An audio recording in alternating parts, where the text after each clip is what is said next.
All right, we are live. It's the Spin and Backfish show for Wednesday, July 26th, International Fight Week edition, UFC 303 edition. I believe we're live everywhere. Said an error has occurred on one of them, but I think we're okay now.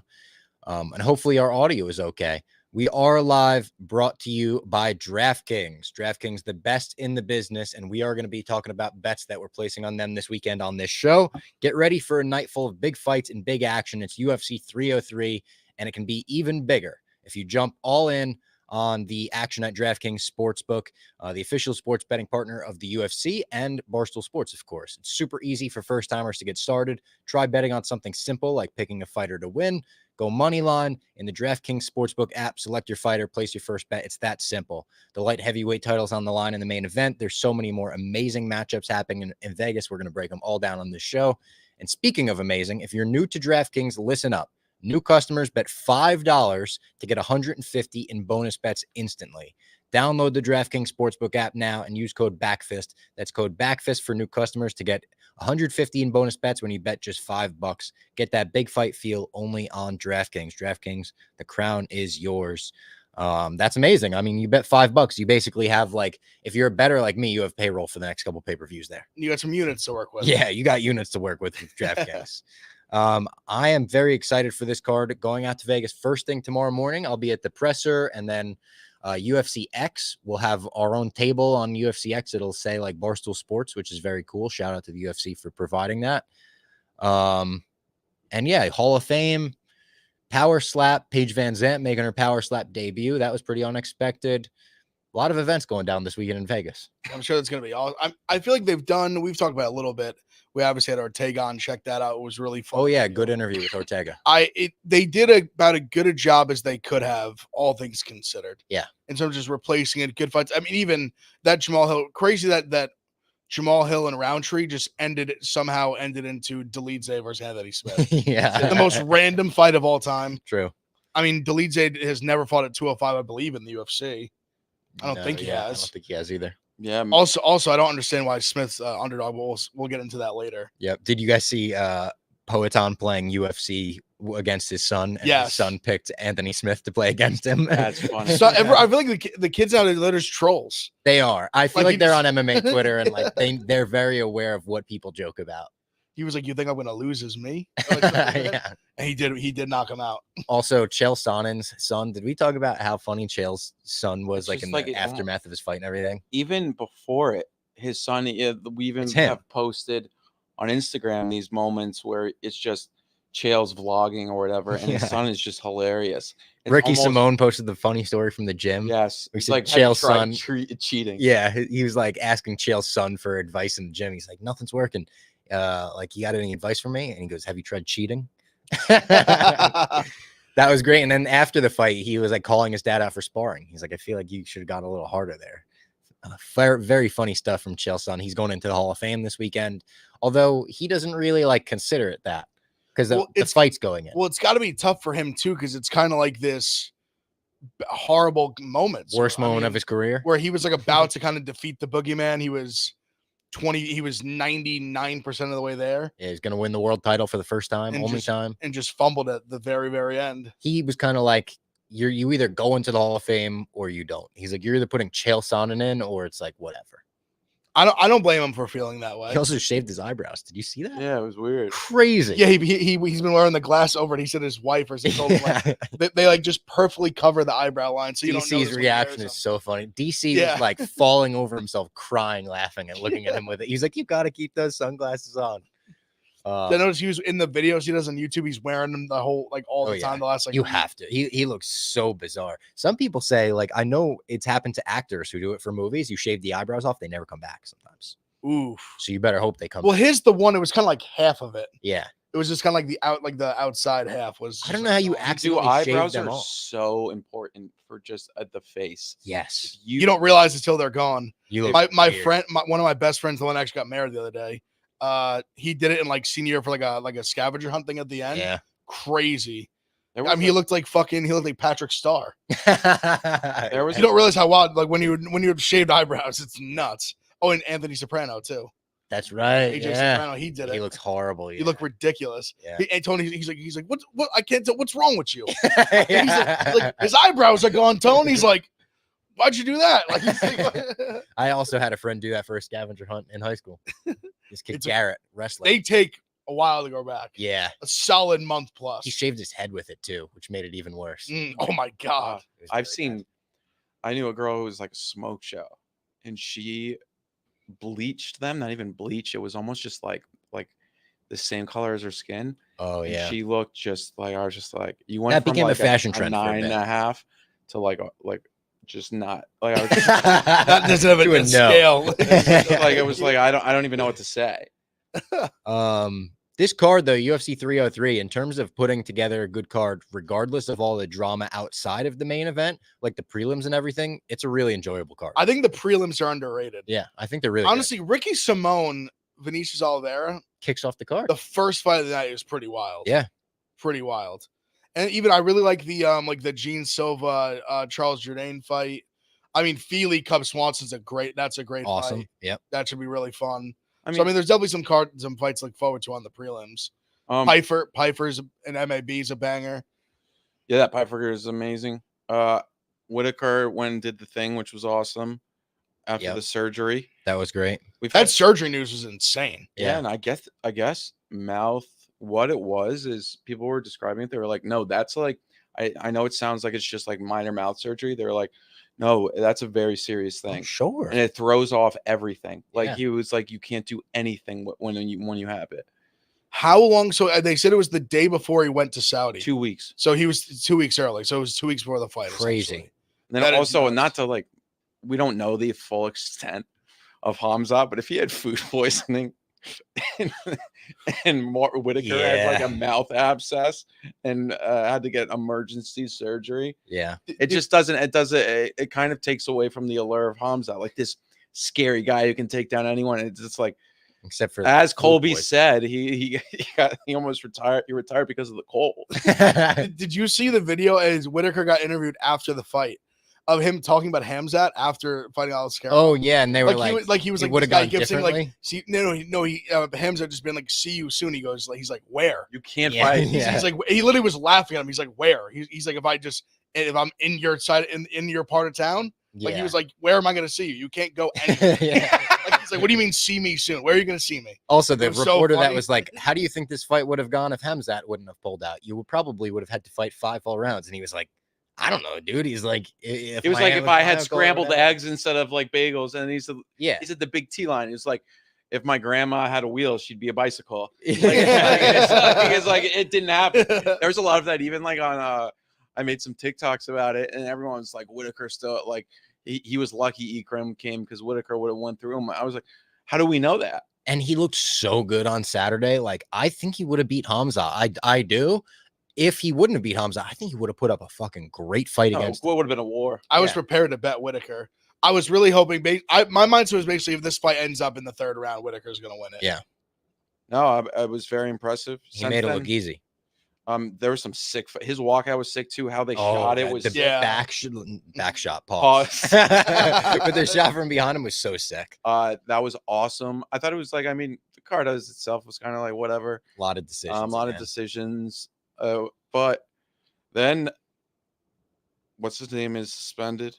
Armin. He has to do a PSA on anti-bullying. I offered to help him. I said if he comes to Barstool, we'll help him make the anti-bullying. That video is going to be funny. Also, it's that video determines like 3 months of the suspension. And the 3 months is huge. It's insane. Like when you get if you get the title shot or not. And I think that it was Aaron Bronstetter pointed out that the fighter that fucking bit his opponent got like 1 month. Yeah, I will say though, Igor Severino. You do have to set the precedent that if you assault a fan, totally, but you should set the same precedent for like if you bite your opponent. It should at least be the same. I mean, he gnawed his arm. No, it wasn't like because I remember even in the real time, not to thought he like got caught. No, yeah, can't defend it. I'm just saying, as the commission, You gotta set the precedent. Can't punch fans, yeah. Because then it's like, then like you're gonna be deterred from buying good seats. You're like, I don't want to sit too close to the fighters. I'm gonna get hit. Hear what was said? I think he was just going like this. Yeah, which is crazy. Like I would get it if he said something about his country, way over the line. Like it was like he's Romanian. You're a right? UFC fighter. Armenian, right? Armenian, not Romanian. Yeah. Armenian. It's like if you said like something about the Armenian genocide, like I get it. Boom, punch. I get it. Yeah. But a middle finger, like this what? Is like, I guess he's always had kind of a reputation of being like a spoiled little guy. Oh, really? He didn't. It's not like a Habib Islam story where it's like, oh, grew up humble beginnings. Like he grew up like rich. That's what I would say. I heard that as well. I didn't realize, and I texted you guys, quite the reputation that Shara the Bullet had. Like Shara the Bullet. So I knew the jiu-jitsu thing, which everyone knew. I feel like when he got signed, like someone tapped him out in a jiu-jitsu tournament and he kicked him, but it wasn't like crazy. Like he was mad and sore loser. It was like shitty. The video of him stomping on the guy's head is one of the craziest things I've ever seen. So have you seen it? I don't think I have actually. Okay. I think I saw that. I like kind of like saw the headline and didn't. Bro, he in the moment like, didn't have time to watch it. He knocks a guy out and stomps on the street or in a fight. In like a they get into a fight in the mall, fight, essentially. And the guy kind of like holds his own against him. If we're being honest, well, of course he needs somebody who doesn't know how to fight to finish him. And then the video cuts to hours later. Shar is waiting behind a wall, behind a corner. The guy walks up, he sucker punches him, knocks him out with the first punch, and stomps on his head. No way. Because the guy kissed his own girlfriend in front of Shara. Just like this doesn't like PDA, like cultural. Exactly. Like, they were on the escalator and they were like very close on the escalator. I guess it was like too close for him. And where were they? Big note. At a mall. It was in a mall. I'm saying like where? Like Dagestan. Okay, so in Russia. Crazy though. So the video is insane. That is very the whole idea of like Islamic culture is modesty and like that's not what you're supposed to do. But still, I don't think anybody if it just stopped at even like the fist fight, I would say that's insane, but like whatever, I get it. They got into an argument and it escalated to fist fight. I think the other guy might have even thrown the first punch. It's the being a UFC fighter and waiting behind a corner for like a random guy to fucking swing. Yeah, I mean they apparently they threw the fair one and shot the fair one, and that wasn't I guess he didn't have enough. And now he's going to LA to be a villain in a movie, sis. What movie is this? I have no idea. He does look like a fucking movie. He could be a perfect with the crazy the two different color eyes and shit. Like you could put him in Roadhouse 2 as a henchman. He's not the top guy, but he's like a mid-level guy. I could see that. Yeah, Dana said after he doesn't think any athletic commission would let him fight in America. Yeah, makes sense. Which makes sense. Some people are like, "Oh, he can't come to America." That's not true. He's allowed. No, yeah, he's coming. He's here. He's probably. But why? Hold on. So I guess why would he be able to come, but then he just can't come and fight? Because the commission, the eye. He is a glass eye. Oh, okay. I gotcha. They would say it's not safe, and the Middle Eastern, athletic commission's a lot more lenient with that. Which is crazy to think about. That, like, well, no, he's a Muslim fighter. They're just like, oh, Muslim. So would he? Do you think he'd be able to fight? Imagine his eye fell out during a fight. But like they would say. I don't think it can just fall out like that, but like still, it'd be crazy. But what were you saying? Yeah? So would he like? So he could fight in Saudi, like Abu Dhabi. Yeah. You think he'd be able to fight in like Singapore, maybe, or like? It depends on the athletic commission. I think they're a little stricter in Singapore because of one. I think they're like more like. Good point. I think they're more used to it now because one runs there all the time. And obviously, Vince said if Texas was going to sanction 60-year-old Mike. Maybe, yeah, that is true. Maybe like Dana could. Like there could be a way, but also like with Char, like it's probably not even worth it. Just like let him. They have enough Middle Eastern cards now where it's like he fights 2 times a year. Like Saudi, they said they're doing. They said they're doing a card in Saudi the first quarter of 2025. They'll just have weights then, or just do the Abu Dhabi in October. Yeah, he'll probably fight both. Probably both. Yeah. Well, he has to. I mean, I wasn't impressed by him. Me neither. Yeah, really. I mean, Tricoli. Tricoli, like not even he borderline UFC caliber. On like 8 days notice, where he had to like fly across the world, cut weight. He was supposed to be. And I think he basically had already probably somewhat been cutting weight the week before. Yeah. I mean, yeah, I think he gets that. I mean, I think he definitely gets that takedown without that fence grab not getting called by Goddard was insane. I genuinely think when he ref the main event and they showed his face when he's like Mark Goddard, like doing the main. Yeah. I genuinely think you could feel the like embarrassment on his face of having to ref another fight after that and realizing like I had a stoppage of action because Tricoli had like his finger like barely in the fucking cage when he had him up against the cage, and this guy literally grabs it and like literally halts a takedown. Which with this guy's game, Tricoli could have choked him out. There was like a minute, like he definitely could have done something. So I was crazy that you could see. I felt like you could see the embarrassment by him that he fucked up. He's like, what's his ceiling? Like maybe he gets into the top 15. The match against be like perfect. Like Bo Nickel said he wanted him, he would kill him. Bo Nickel would do disgusting things. I quote tweeted it. Round one, easy. On spinning breakfast. So I was like, well, yeah, correct. I'm sure you. Of course, you do want it. Yeah, like I don't blame him. That would be great. You could really build up like the Russian villain, like against the American wrestler. Go for like Rocky. Speaking like of Rocky American wrestlers, Michael Chandler assaulting a comedian yesterday. Yeah, and drinking so much that he seemed very unfocused. He was passed out by a pool. This guy's partying. He's living the lifestyle. I just don't know if he wants to come back and fight. I don't know if he's really that hungry anymore. He could learn a thing or two from Connor's discipline. Look at that. Connor, he's in the working gym, not drinking at the club, working day in, day out, healing that pinky toe and helping with his wife. I didn't see Chandler's wife anywhere. No, and helping. Even though she lost, he was in the corner of one of his fighters. At Bellator. Sinead Kavanaugh. So funny. Bellator's biggest moment there was like Connor. I was surprised him walking on the mic, and then like also kind of like essentially promoting like his upcoming UFC fight. I think they just love that he keeps showing up to the Bellator at. So I guess there is like, and that's just kind of like, okay, whatever. Also, I don't know if this is breaking news, but I just got an email that the media will be given an exclusive first look at Noche UFC tonight at 7 p.m. Vegas time, 10 p.m. Eastern time. So we may get our first look at the Sphere show. The Sphere. It sounded like it was going to be. Why are they calling it Noche UFC? It's like a Mexican Independence Day. But then our Valentina Shevchenko is like, oh, there's going to be no. According to this email, they're still calling it Noche UFC. But then I thought one of them said like, there's no Mexican, and then the other one, I can't remember which one said like, oh, I thought it still was or might be. It appears to still be. But it has to be it has to be a pay-per-view, right? Has to be. Has to be. Has to be. So I mean, but then Ariel said that Salt Lake City was going to hold Holloway Taporia. I really hope. Which I almost don't know how do you not do what other fight main events that? I don't know. Sugar, even Sugar said he was told basically no, that it was going to be later. So then he had said that in an interview like in the last 2 months, I think. Maybe I would have said Islam Leon, but Islam's fighting in July. Abu Dhabi. And I think even the spot that they're at. Sorry. Leon's fighting. Yeah. Sorry.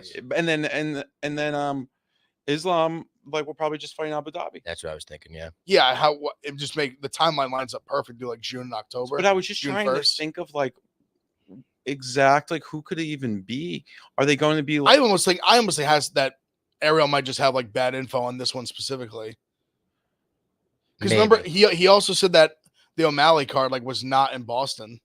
Remember, he said San Diego or something. There was something that happened. Yeah. And I think he might have said that they changed it because he reported it, which who knows if that's true. I do remember that. We have no way of, I guess, proving that. But yeah, he had an interesting clip from today or yesterday talking about Hunter Campbell. Someone said, do you think if Hunter takes over for Dana down the line, Ariel's relationship with UFC will be better? And he's kind of like, I don't know. He's like, I've heard Hunter doesn't talk shit about me, but I don't know him. He said they've had one conversation on the phone when Hunter got hired. Yeah, I don't know. He's never ran into him or anything. He doesn't go to a lot of events though. It's like a weird vibe. Go to anything UFC, so it's almost where would they cross paths? He can now, but I think it's almost who Ariel can. Yeah, events. Yeah, he could go to the fights this weekend. Yeah, Dana would let that happen. Yeah, he was unbanned from UFC the week after he got banned. Oh, so it's and then okay. And then it's so he worked for ESPN like the he first. He was escorted. He was like he escorted out. He would talk about. He's like you're banned for the first. You're just cut. The first like year of ESPN and UFC being together, he was working for ESPN still. Yes. And I know there was a weird vibe where like he was allowed at the events, but I think the UFC or Dana would request Okamoto come. Oh no, wasn't it whenever Dana walked in? He would like immediately like you're not allowed to be in the same like room as Dana. I think it might be something like that. So maybe that's what it was. I was misinterpreting the. I believe it's when Dana's there, like he's out. Yeah, I believe he's like welcome, but it feels like he's unwelcome. So he's like, it's not worth the headache. I guess I got it. And he's also like, he's the #1 media guy in the MMA world. He's made it. It's not like he needs to be at the event. He doesn't need the interviews. He doesn't need the post-fight pressers. The fighters will come to him. Yeah. Dan. I mean, he gets all the interviews like on Monday. Exactly. Dan Hooker said that he's gonna fight Oliveira in Perth. Saw that. He said that today on a fight, but he's also said like multiple fights. I feel like he has. He just brings up these fights. I think he might be sent a bunch of contracts, and I think he signs all the contracts, and then the UFC is still like deciding what fight to make. I also thought for Hooker. A lot of people were speculating with Ortega saying the 155 at the Spear. A lot of people were speculating that it was Oliveira. Oh, like the Oliveira our clip and then other. He said it in other interviews as well. We weren't the only one, but he also played Fortnite in all the other interviews. You could kind of see he did. He actually stopped with us at the end. He stopped it, and then he at one point he positioned himself. He was like, "Now I'll give you," and then we were like, "There's like 3 minutes left." But that being said, that was an awesome interview. He was great. Like even though he was playing. That one clip is kind of going off on my Instagram of the one I put up. Of awesome. How many would it take to beat you in a fight? You put up at his Instagram? No, it's like I put it on my Instagram, and it's like doing much better than most of my normal clips. Like the reels. It was just very funny. I saw Coley say on Twitter just like how thoughtful of an answer he gave. Yeah, started asking height, weight. He's like, wait, like he asked, like, how's your chin? Yeah. Never, your spot never been tested was good. I do think Ortega. I think he remembered us because if you remember the first interview. He was kind of like cold for the first 20 minutes. He warmed up mid-interview. Then he was like, all right, these guys aren't trying to fuck with me. Yeah. Which we never are, but I get why fighters are like, they're kind of but he said it was interesting. I was listening to a guy who was like talking about how, and I think I'm gonna go back and clip this, how there was a guy who was talking about why he really likes Diego Lopez in the fight. He's like, like Ortega's older, I'm not sure he's in the gym, but he told us no, he's been training 2 times a day. He's like, my entire life is camp. Always in camp now. Which I think is very interesting. And I think that's been a big change ever since because he mentioned a lot of like, I went through a lot after he won the Mexico fight. Yeah. Like he was talking about how he's like, it was like a long period for me. And then he said to us, and you could tell on his Instagram, like he's back with his like the mother of his children. Seems like he's just like, he's a dad, he's a husband. Yeah. And then he trains, which is awesome. Plays Fortnite. Plays Fortnite, and like he's a devout, I think, Christian. And he was talking about like building churches, So I mean, that's really cool for him, and it's cool to see like he was the guy who like went out with Holly Berry. Like it's like to see the guys progress. Yeah, and also, I mean, everyone's kind of giving him shit because he's had periods of like, inactivity. Yeah, I mean, it's crazy. It feels like forever ago, but I mean that fight with Yair was the end of February. Yeah. So he's going to get 2 in basically by the middle, like in 6 months. He took this on short notice. And then he took this one on short notice. And he was planning on fighting in September and basically saying, obviously, you can't know what's going to happen in this fight. But that he wants to fight again. Or if somehow he gets out of this fight healthy and can fight in September, he seemed like very into it. So do you believe who knows? He might fight 3-4 times this year. Saying that he's not getting paid more for this? I was wondering the same thing when he said that in the interview, and I didn't want to like fraud because it's money, but like I believe him. I mean, he just seems like a very just like kind of honest guy. Maybe I'm not, but I think he probably wouldn't say that if it wasn't true. I think he was telling the truth. He's like, and he said in a way, he was like, "Yeah, we're making the same." Yeah, I was just like, I kind of Cowboy swears he made the same for the McGregor fight. Did he say something about getting a new contract though? Like, or am I misremembering that? I don't think he did. Maybe it was someone. Maybe I was thinking of someone else. D-Rod got the contract. I knew that. I wasn't. Yeah. Maybe I was thinking even someone else. I'm not sure. Very funny that he was just like saw Hunter in like the back room of like Houston, in Texas. Yeah. Shout out New Amsterdam Vodka as well. Find your wins with New Amsterdam this weekend. They're the official vodka of Barstool Sports, also the official vodka of the UFC, and in our opinion, the official vodka of winning. It's a champion vodka. You match it up against any other vodka, and it's a TKO for New Amsterdam. So whether you're catching the pay-per-view fight at your favorite bar or hanging out at home listening to us talk about it, celebrate your wins with the insanely smooth New Amsterdam vodka. Again, find your wins with New Amsterdam. Pink Whitney, their regular product. You see the nips everywhere. You see the bottles on shelves everywhere. It's a great product. You can't go wrong with any of New Amsterdam stuff. The best. All right, let's get into UFC 303. A lot of fights to talk about. Exciting times. The first fight, as we mentioned at the beginning of the show, is Ricky Simón versus Vinicius Oliveira. Simón minus 225. I really like Ricky Simón as a fighter. I think he's great. I like watching him fight. I don't know if he should be minus 225 in this fight, but I wouldn't bet against him. I like him that much. I think he washes him. Oh, do you? I think there's this. Vinicius Oliveira might be good, but I mean, I think he's getting a lot of hype from just like a viral knockout of a guy that also was making his debut and was basically already out on his feet, and he just for like an insane flying knee. It's awesome. He got taken down a bunch in the fight. Simon's a legit grappler. Look at the guys he lost to. It's like Song Yadong and like just all like top 10 guys. I mean, even his last I just think it's was Mario Batista, the best. Yeah, even Batista, who's like, it was like a legit, really good. A lot of people thought he's top 15 guy like caliber for a while. He out-grappled Jack Shore. I thought that was pretty impressive. Yeah. Jack Shore's a good grappler. And I'm pretty sure he dropped him too, I think. He did too. Yeah, I just think it's just a levels thing. Like the level of competition he's fought is so much higher. Yeah, I even parlay piece. I even think straight even though it's a lot of juice. I would just be really, I mean, it's fighting, anything can happen. I would just be really surprised if he doesn't have an incredulous amount of grappling success and like just wrestling. Do you feel the same? I was intrigued. I think this is going to be a good fight, to be honest. I don't think it'll be like, I don't think he's going to destroy him. I feel like Oliveira is like going to hang in there with him. I'll say this, if Oliveira beats him, then he might just be like he is the real deal. Yeah. If he beats him, but I was intrigued by Oliveira early in the week. He fought Sopel? What was his name? Like Sapaj or Sapaj. Yeah. He's a Spanish, like from Spain. The guy, but it was like a last-second replacement. Mm-hmm. And Sapaj, however you say his name, fought pretty well. I think he stole around, but like Vinicius just really like put it on him late. And Vinicius, it was a good win. And I do agree that the market may be a little bit off on this because of the fact that Simon's coming off a tough loss to Mario Batista, which isn't like, he had his moments in that fight, but Batista really dominated him. And I was surprised by that because I took Simón, but Batista looked really good. But that doesn't necessarily reflect, like, there's levels to this. I'll probably pass. I'm kind of intrigued by the under, but it's minus 115 right now. I would have liked a little plus money there because I think both these guys fight and put each other in situations where finishes are possible.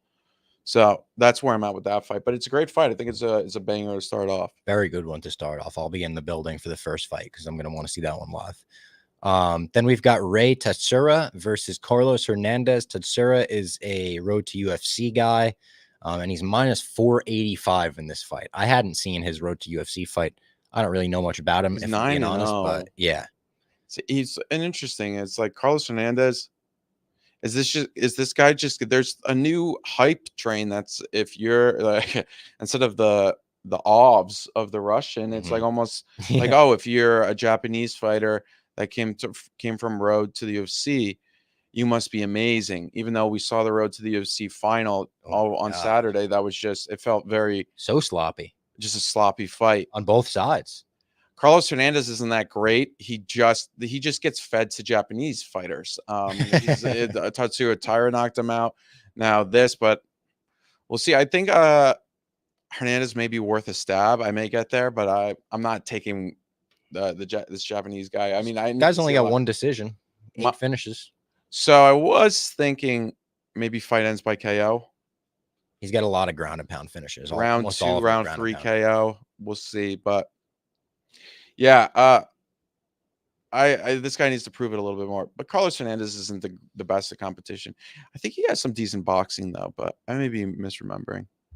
Yeah, dog or pass, not like super opinionated. Yeah, it's just like with these road to the UFC guys, because also sometimes the competition in Asia they face is so poor. Yeah, that it's tough. It's just kind of tough to tell how good they actually are. And like, even if the competition like isn't poor, there's usually not like tons of footage on it. Regardless, yeah, we've seen a few of those guys get beat early by guys when they were big favorites and stuff.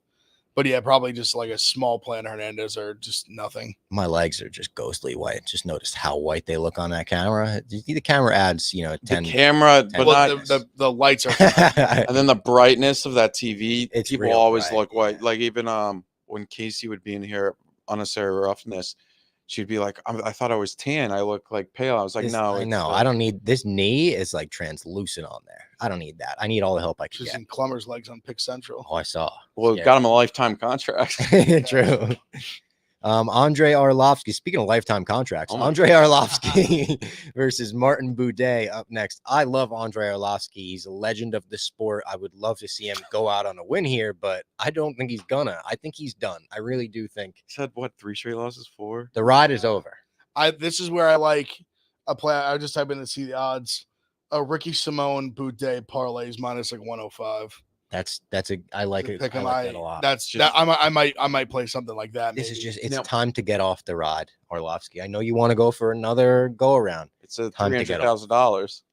Yeah, it makes it's an expensive go around. I know. Yeah, that's why he keeps fighting. I don't blame him. I'm surprised the UFC keeps him around though. It's almost respect thing. I think. Yeah, I think that's what I think it is too. But they don't feel that way. Contract's got to be up soon. Also, it's heavyweight. Yeah, I guess. Yeah, There's it's heavyweight, and he's a name. Someone kind of just so like little throw against the heavyweight. guy. Yeah. Martin Boudet. It's like Arlovsky's first UFC fight was in like 2002. It's crazy. No, he fought. I think he's fighting even before then. But UFC wise, he fought on UFC like 16. I was gonna say like 16 or 17. Then he's fought like UFC 16. He's the only one that he didn't fight on was a single digit. UFC 28. 28. So he's done triple digits, 100s, 200s, 300s. Yeah, 2000 was his first fight in the Strikeforce, UFC. Right? No, Strikeforce wasn't even around back then. He was an M1 for a little bit, and then from 2000 on, he's been in the UFC. Or he was actually, he was in Strikeforce. He fought what's his name in Strikeforce? He fought Brett Rogers. Yeah, Fedor. Yeah, it was one he jumped and got like knocked out. I think it was. Like, is that one for a little bit? That's right, because he has 2 UFC runs. He rejoined the UFC in 2014. He was with World Series of Fighting for a bit too. He got knocked out, or not knocked out, but he lost to Rumble Johnson. What a Mitt Romney, that if he lost, it would be the 3rd 4-fight losing streak of his career. That's insane. That's insane. Crazy. He also has a no contest against Tim Sylvia because of illegal soccer kicks. Shout out Tim Sylvia. Yeah. Illegal soccer kicks. That's I reached out to Tim Sylvia. Oh yeah? I asked him, even though this is crazy because he just lives in Iowa. I was like, any chance you come into New York? I just thought in person would be special. It would be. I don't think he's ever going to come to New York. No. It wasn't getting. We'll have to assume that one. He sounds. Nothing against him. He sounds like a man that's like he's not coming to New York City. No, I thought just maybe randomly for like something, an event. He's getting paid. An event. Yeah. We've been in contact. We like talked a little bit, and then it's probably been like a month or 2 because I really just wanted him to come in person, and he maybe some of us are out in Iowa one time, and it's just like even if 2 of us interview him, just doing an hour interview with Tim Sylvia would be unbelievable. Awesome. Also, I forgot he fought Fedor in Affliction. That's new Affliction shows. Yeah, the 4 Affliction. They did a couple of them, yeah, and quickly realized like these are expensive. Yeah, I think they like really went all out for that Affliction one. They did. And it was there's a couple of Affliction shows where the cards are like pretty fucking good. On this card, you got Josh Barnett, Vitor Belfort, got a couple good ones. Dan Lozon, Joe's brother. Is he still in the UFC? No. I mean, technically, I think he might have like a fight on his contract, but like Dana's like, I think you should be done. Anyway, Martin Boudet is going to win this fight. Probably. I don't know if I can take him. I just can't. I can't. But I'm not taking a lot. Maybe Andre Arlovsky split decision. One for the old plus like old skipper plus like 2,000. Yeah, like it's just like maybe it'll happen. But I am not fired up about that fight. But I mean, hopefully it just goes by quick. Then to end the early prelims, we've got the karate hottie Michelle Waterson Gomez versus Jillian Robertson. Jillian Robertson minus 185, karate hottie plus 154.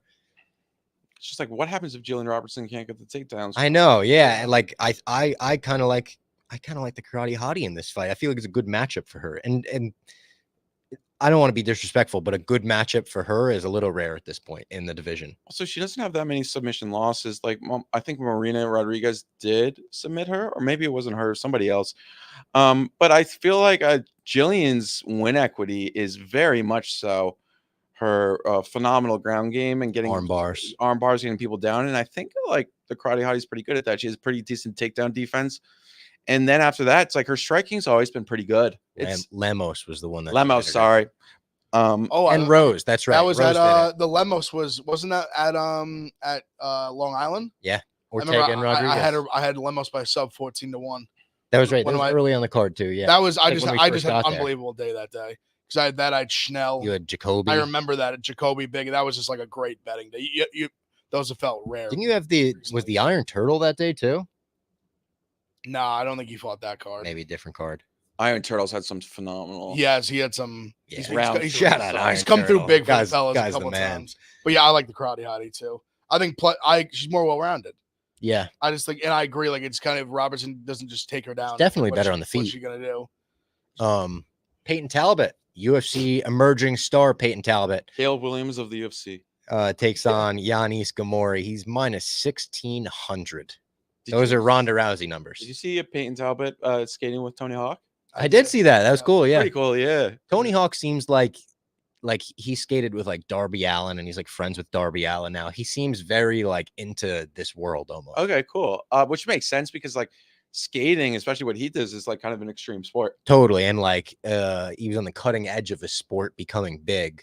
I'm sure like watching the UFC rise in a similar way as skateboarding, extreme sports, you could like find a happy medium there. I can see skateboarding common ground. I think Tony Hawk has been to a couple UFCs. I think they've like shown him in the crowd at a couple. That makes sense. Tony Hawk just pops up on stage at like music festivals now to sing punk songs that were on the Tony Hawk's Pro Skater soundtrack. Oh, cool. Damn. So if like a punk band will like start playing a song and they'll be like, "Please welcome Tony Hawk," and he comes out and like he's not a singer, but he like gets through it. It's pretty funny. But yeah, it's a showcase fight for Talbot basically. Yeah, I mean it's one like.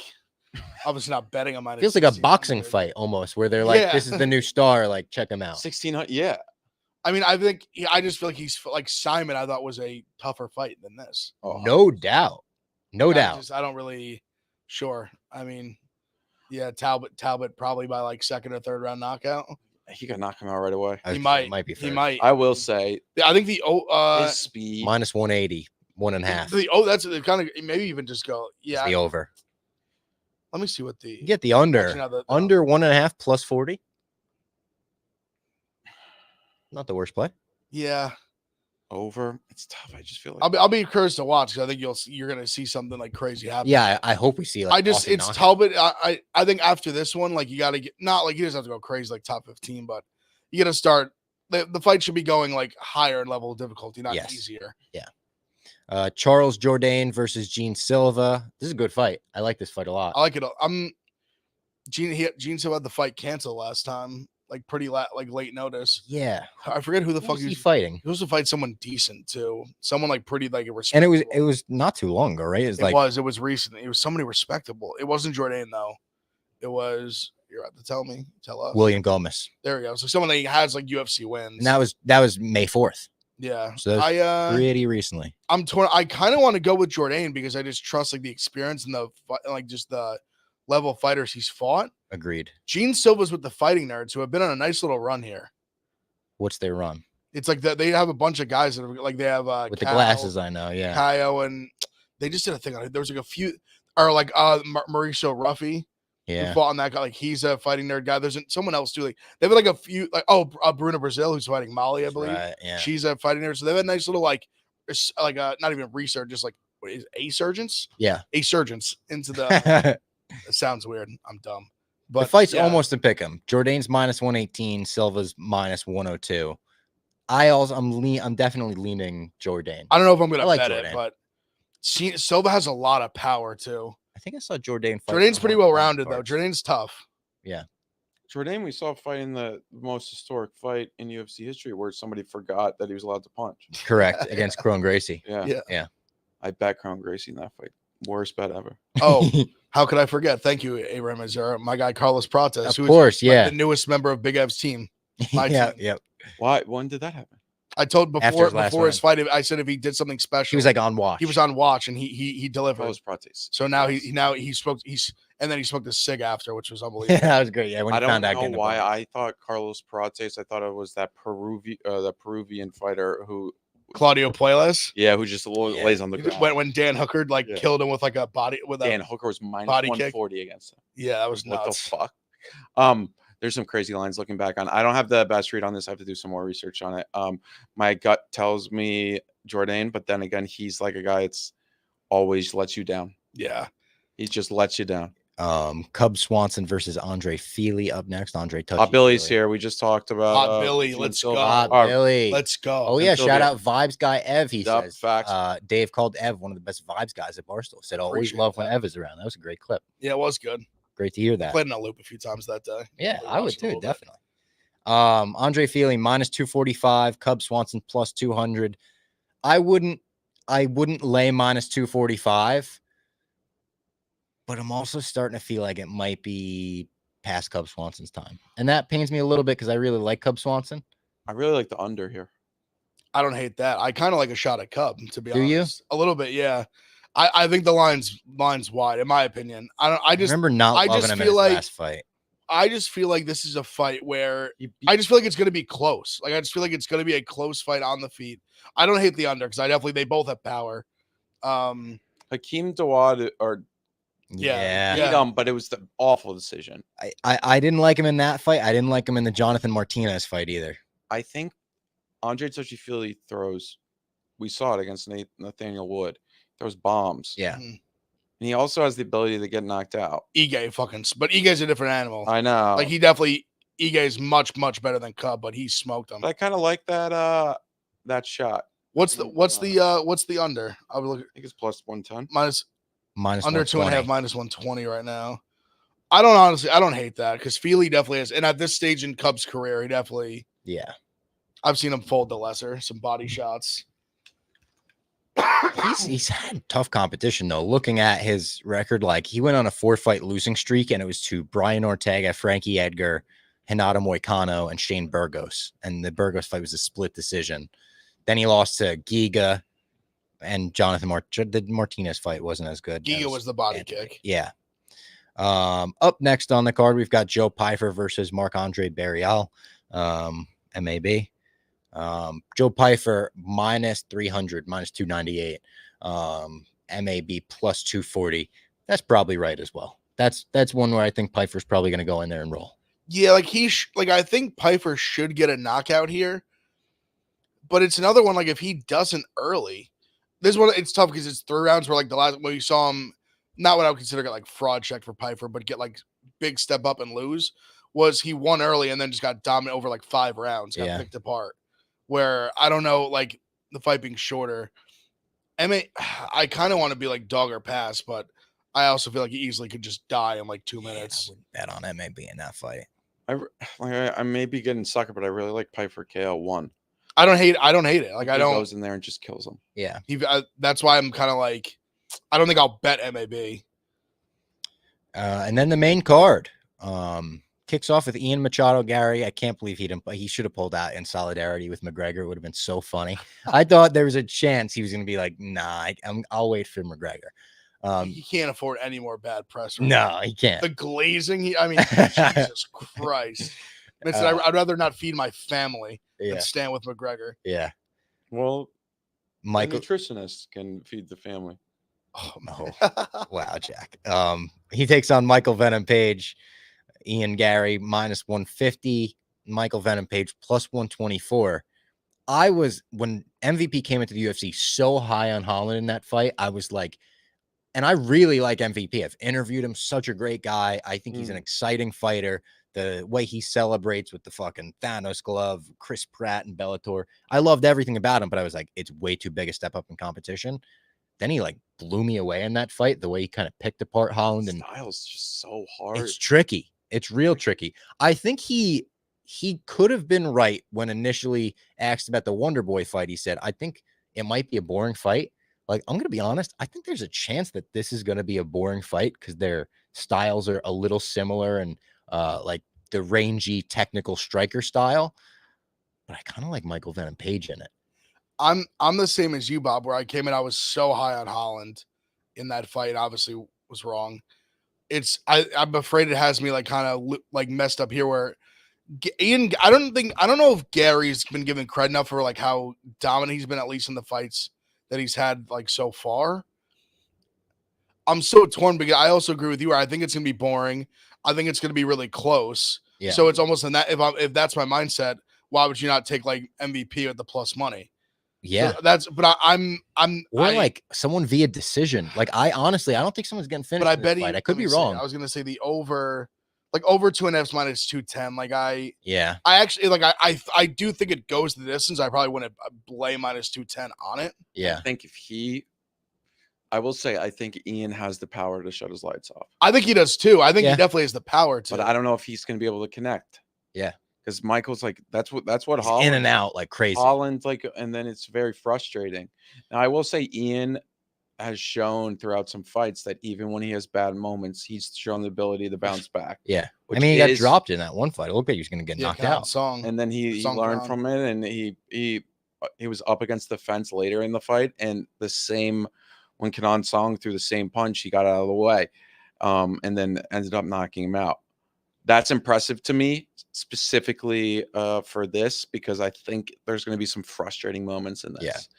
And he kind of like, I mean, we can make all of the jokes we want about Ian Gary, but he has like handled the negative press. Like he still fights. He's unapologetic. Yeah. He's cringe, but like it's not like he's like.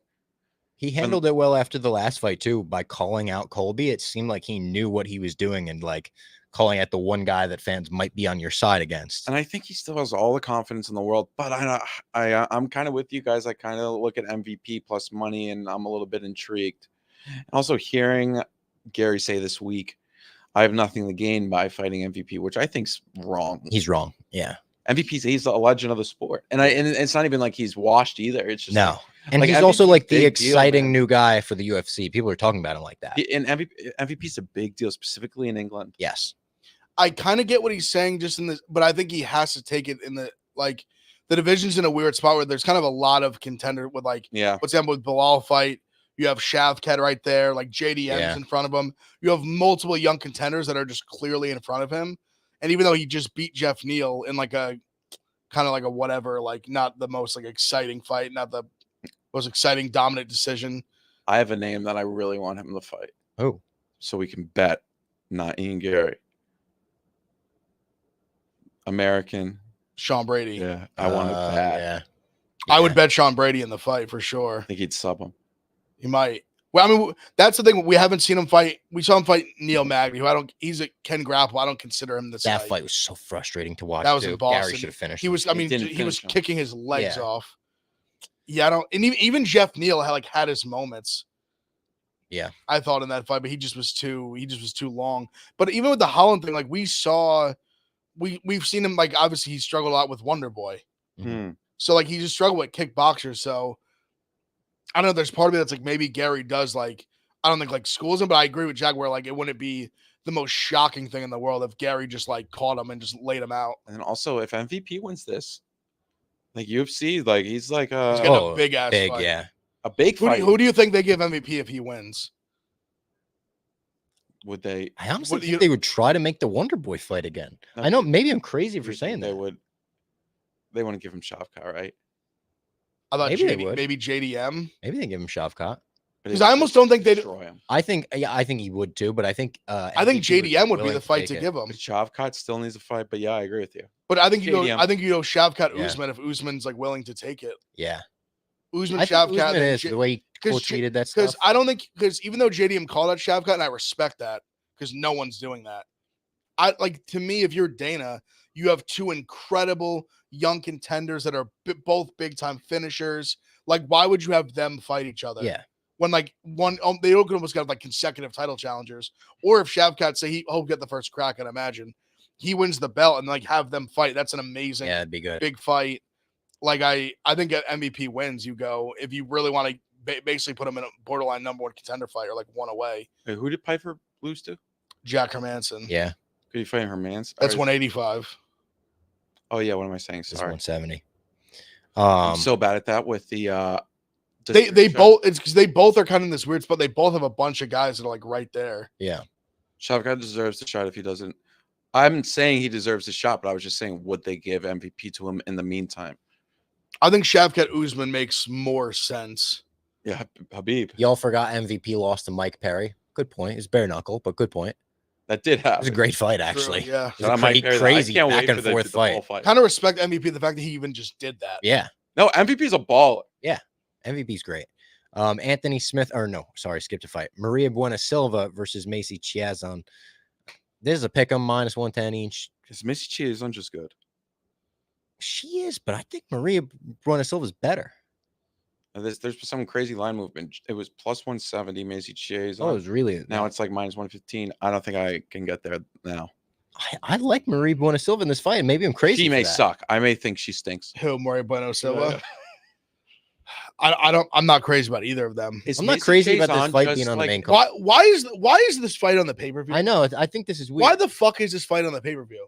Why is Piper not on the pay-per-view? Why is Cub Swanson, Andre Feely, like Peyton Talbot? Even I don't give a fuck that. If it was up to me, it'd be Piper MAB as like just they should have went first, and then I don't know why Ian Gary and MVP aren't just like the third fight. Yeah, this is a weird pay-per-view fight. Why can't Macy Chiasson just do what Raquel Pennington did to Buena Silva? If not more, just hold her up against the fence. She's not as strong. I don't think. I think she is. You think? You think she's as strong as Pennington? I think she has fought 145. Yeah, she's big as fuck. True. Pennington's fucking jacked though. I'm telling you, I think Macy Chiasson against you. Like, she's a big ass girl. Are you talking me into Chiasson right now? I think you might, because I was very unopinionated on. Really think the thing with Chiasson is she just has the Megan Rapinoe haircut, and people are like, she can't be good. And then you see her fight, and you're like, you know what? She's not bad. That knockout she had in her last fight. She I don't know what there's some random finishes that get stuck in my mind with certain people, and even though it was at 145, when Aldana threw that like kick from her back and knocked her out with the body shot, for some reason when I just think of Chiasson, like that's become like what I think of. Chiasson was winning that fight and was like she was doing all right. Yeah, she was doing all right. So yeah, I kind of, but I wish I got in a little bit earlier. What number was she at early in the week? I saw, so she opened plus 170, got bet down like plus 140. I wish I had like plus 125. If she was plus 125 right now, I'd bet it. Maybe we see a swing. You might have talked me into at least like picking her. Chiasson, baby. I might bet her. Come on, it's International Fight Week, Pride Month. I honestly can't get excited for that. And also Myra Buena Silva, worst mic skills ever. It's mean to say because she doesn't know English that well, but what happened with Raquel Pennington? She's one of the worst ever. Yeah. When her and Raquel Pennington were yelling at each other, and bad. Sean Strickland was just yeah. Oh my God. Sean Strickland went to Japan. He's like, I need to come back to America. Roman Dolidze. He also isn't going to accept that fight against Roman. No, for sure not. I honestly don't think he should either. I'm with you. If I was just manager like he should, I would love to see it, but you would have to I think you'd have to pay him double. At least. He just so clearly deserves the next shot. Yeah. And he knows why, to the way he laid it out. Clear as day. Anthony Smith versus Roman Dolidze. Anthony Smith plus 124. Roman Dolidze minus 148. And you had an issue with this line. Why is he an underdog? Why is Anthony Smith the underdog at 180? Excuse me, 205. Why is he the underdog? I think it's just people are viewing him as like washed. He's just that's just a label that's smacked on him. Anthony Smith is bigger. I think the better striker, longer, has grappling. It's not like jiu-jitsu. It's not like he good in his last fight. I mean, he was just plus 330 and won in 2 minutes. Yeah, not even. I don't know why he's the underdog. I will be too. Absolutely betting Anthony Smith on the money line plus 124. I think. Yep. I just don't. I think he should be. I think the line should be literally flipped.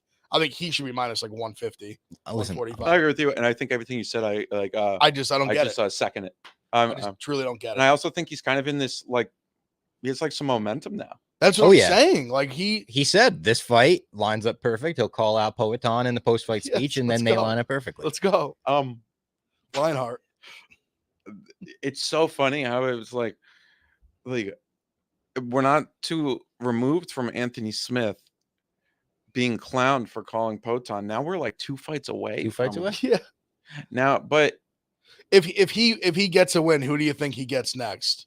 I think they like who do you give him in the top like 7, 8? Like, is it Jamal Hill? Is it like even like I would like that fight. Even if they tried to do the Goldberg. I think at this point they'd almost try to just remake Hill and Roundtree. Yes. Because that's a great fight. It's a great fight. There was one thing I wanted to say about Anthony. Yeah, the 205 aspect's the biggest thing here. Dolidze's big at 185, but 205, that 20-pound jump is massive. Really big. He's gonna like Anthony Smith, and also so much taller. What Anthony Smith's always had for him is size. Like even against John Jones, he stood up well against him. He's really tall, and we've seen him in person. Long ass arms guy. Are long as hell. And he's a guy who he really cares too. Like like he's a guy who like almost cares to a point of like I'm concerned for him. Like he'll fight until the death. I know his coaches told him not to fight, and now they're back with him. They literally were like, "We're not." Well, he was in a really bad mental place. I remember we had talked about like it was a few fights ago, but I just feel like he's in a much better mental place right now. He just seems to be more on point. He just he's looked really good his last few, so I don't see why not. Also, he had the loss to Roundtree, but I mean Roundtree caught him like he's like awesome. A fucking truck. I know you're a huge Diego Lopez guy. There's the great picture that I photoshopped of you with the Diego Lopez haircut. Obviously, you get pulled in a different direction when you interview Brian Ortega fight week. You like want to root for him. You want to be in his corner. I honestly kind of like an Anthony Smith, Brian Ortega money line parlay. Just the 2 dogs, both plus 120, 124 range. Brian Ortega, Diego, it's such a tough fight for me where I'm like, I know my bias is showing when I say Brian Ortega, no doubt, because we just interviewed him and he's such a cool guy. And second time we've interviewed him, want to root for him. But I think he's going to win. I've never had a fight pull out my heartstrings like this. Really? I love both guys so much. The Diego Lopez love has been well documented. Yep. Day one rider. Day one believer. I watched him fight Evlev in person. I was like, this guy's the real deal. Mm-hmm. He's only had big time finishes since then. What he did this CD was insane. I was even as someone who was like all in, I was even like, whoa. Yeah. Just go run through him like he wasn't even there. It was crazy. But Ortega's so good and so tough. Yeah. He's not a guy you're just gonna like go just get out of there. Probably the toughest. And if he does, I mean, Jesus, like, he's been to the depths of hell and back. If Lopez were somehow able to finish Brian Ortega in the first like round or two, that would be insanity. I don't see it, but it would be insanity. Yeah. I don't know. I like this fight is just going to be chaos. They're both have such elite jiu-jitsu that you'd almost think it stays in the feet. They both can strike and are tough as hell. Lopez has shown he can crack.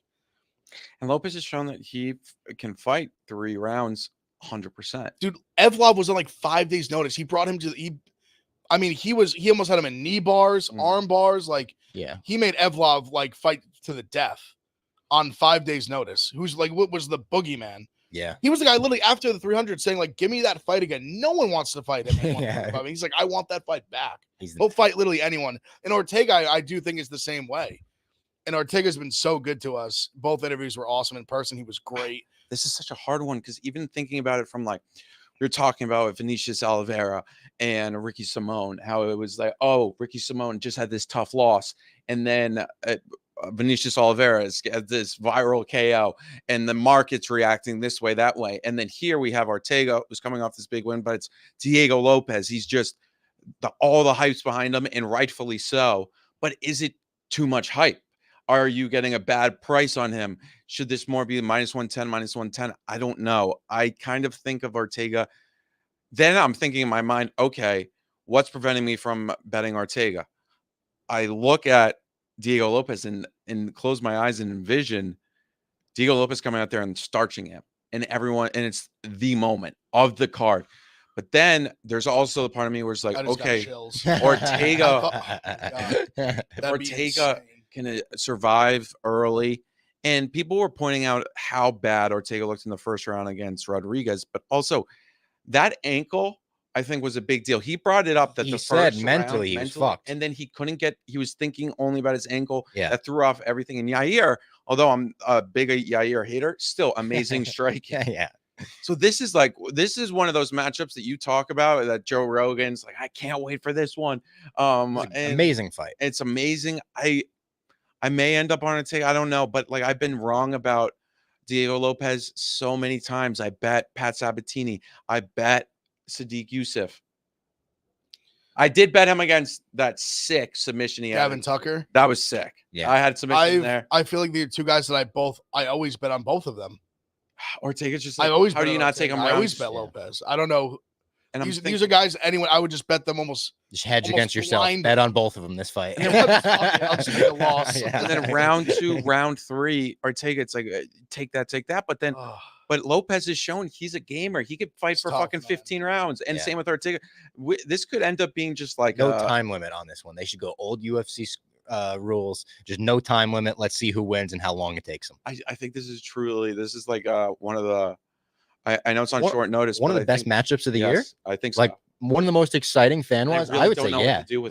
This fight could be like a classic. Yeah, it truly could. Hope be it is incredible. Hope it is.